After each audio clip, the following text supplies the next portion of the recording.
Last Monday, a small wooden boat washed up on a beach in northwest Japan. The Coast Guard found 8 bodies on it. There were clues that it came from North Korea, including life jackets with Korean lettering and North Korean cigarettes on board. This wasn't the first incident. In fact, North Korean boats have been washing up on Japan's coast since 2013, and the number of ships has risen since then. At least 4 of these so-called ghost ships washed up on Japanese beaches just last month.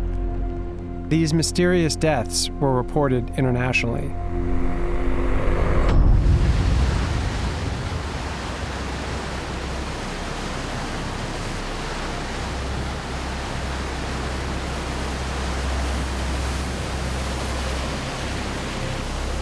Japan suspected these grim cargoes had once been spies or defectors, lost and starved to death in stormy seas.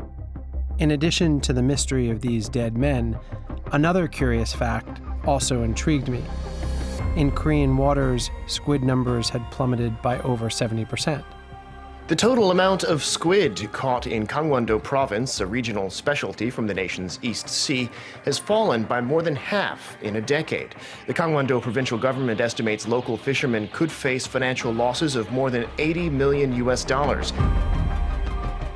For the first time, and with the help of revolutionary new satellite tracking technology, we were able to investigate what linked the dead men and the disappearing squid.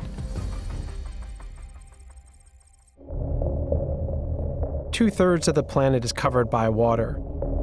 It's our planet's wildest frontier, breathtaking as much as it is vital to all life. A place of discovery and endless reinvention, a metaphor for freedom, as well as a profoundly dystopian realm where the darkest of all humanities play out. Over 50 million people work at sea, and human rights and environmental abuses often occur with impunity. Six of you. 6 people we are sleeping in here. So hot.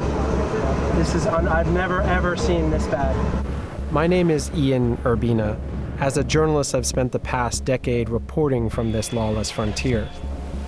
I run an investigative journalism organization called the Outlaw Ocean Project that reports about crimes happening in this space.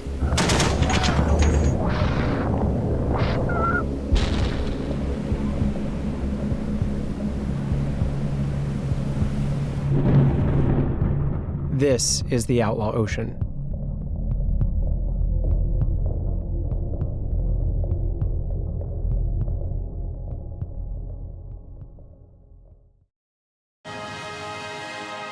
주체 배고 2016년 1월 6일 10시 주체 조선의 첫 수소탄 시험이 성공적으로 진행되었다.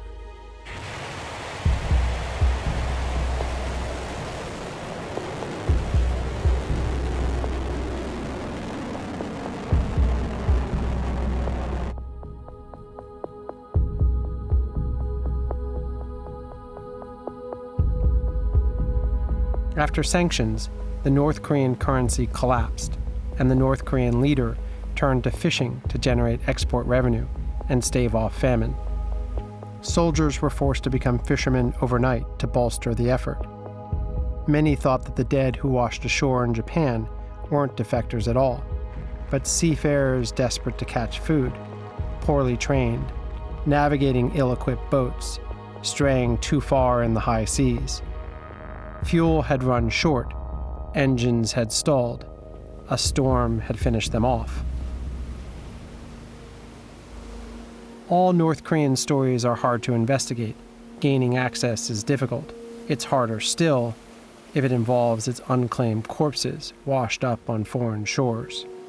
As recently as about 5 years ago, we really had essentially no idea who was fishing where in the world's oceans. I partnered with Global Fishing Watch, a new NGO that's become a game changer. We'd like to identify where vessels are turning off their transponders, or it's called going dark. For us, when a vessel goes dark, it raises suspicion. It's a clue that something might be up on the water. But we don't know because we can't see it. That is all changing now with this new satellite technology. What you can do is you can combine the GPS positions with the images to see how many vessels out there are not broadcasting their locations.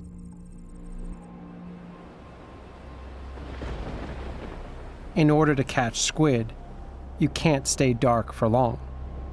Squid vessels have really bright light in order to attract the squid to the surface. If they haven't got those lights on, they're not squid fishing, but when they do, they clearly are. So it's a double indicator. We can, one, detect them, and two, if they've got them on, we know that they're fishing.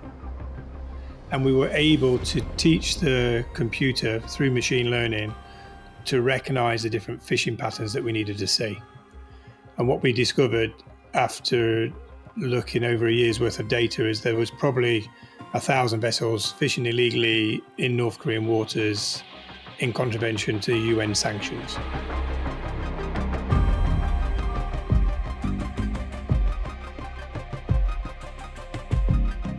Chinese vessels fishing in North Korean waters, that is clearly in breach of UN sanctions.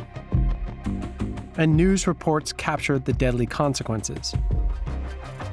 North Korean boats, which are not as strong and well built as the Chinese boats, were displaced. They were pushed further out to sea, and we now know that these ghost boats probably originated from this displaced fishery in North Korea.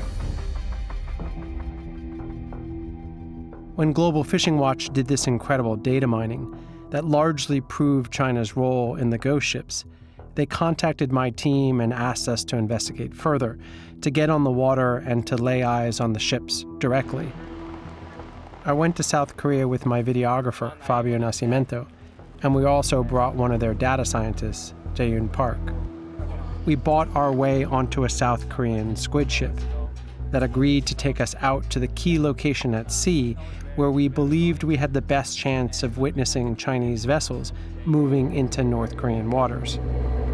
We'll be there for 36 hours, probably not sleeping, probably a little bit miserable, depending on the sea conditions. Yeah, we can get as many Chinese vessels as possible and say hello.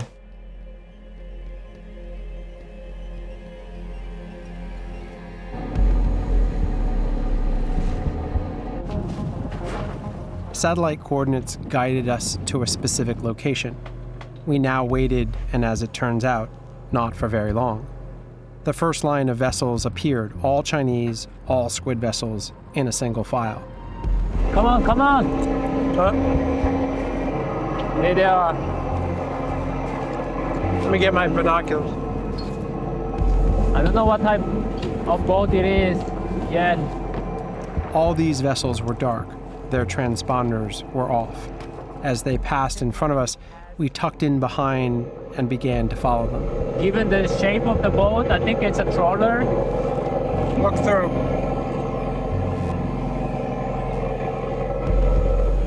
But they are really dark vessels. They don't appear on the monitoring. Only radar we can see some metal object moving. Okay, all right. And there are three? This guy behind? There are four. There are four. Are these trawlers? Look like very much trawler. Wow, I've never seen this. You can see really the structure of the vessel. It's wild. It's really wild. We were able to gather valuable evidence that they were all Chinese and that they were all squid vessels. We put up a drone to get a closer look and document further identifying details. 드론이라고 있잖아요. 그것도 올려가지고 그거로도 할 거예요. We then radioed to the Chinese and tried to make contact with them. They didn't reply. Well, not verbally anyway. But their message became clear. They're annoyed. Yeah. We see another boat very close. Looks very modern. We're getting very close. In fact, we're on a collision course. Flying boat. We peeled off at the last minute to avoid a collision. That happened. Okay. The Chinese swatted at us. Right. The aggression leveled at us was illustrative of the muscular way that these fleets operate on the high seas. The next morning, we encountered a second cluster of Chinese vessels. We gathered more evidence of the size of the fleet, the direction of travel, and whether they were flying Chinese flags. We were so close, I could even see their numbers. but it's got Chinese characters in front. This guy's coming right at us. Should we be worried about that? We got two more over here. So what's our total tally then? 1, 2, 3, 4, 5, 6, 7, 8, 9. Wow, this is like unbelievable. Look at it, like. They're all coming. Well, it's also just like zombies. there's so many of them. We returned to the United States with an enormous amount of evidence. Human intelligence gathered on the seas, corroborated by artificial intelligence in the skies, proving that, beyond a doubt, giant squid fleets were illegally raking clean North Korea's waters. Of why so many North Korean bodies were washing up on Japanese shores, and why the squid stock in the area was disappearing. Today, China is the ocean's uncontested superpower. It commands the largest fleet in the world, and according to the UN, hauls in 15.2 million tons of marine life a year, which accounts for 20% of the global seafood catch. I've since reported on similar fleets operating off South American waters, around the Galapagos and Falkland Islands, and off the coast of Patagonia, in waters so densely packed by Chinese squid vessels that from the sky at night, these trawlers appear like a city of lights.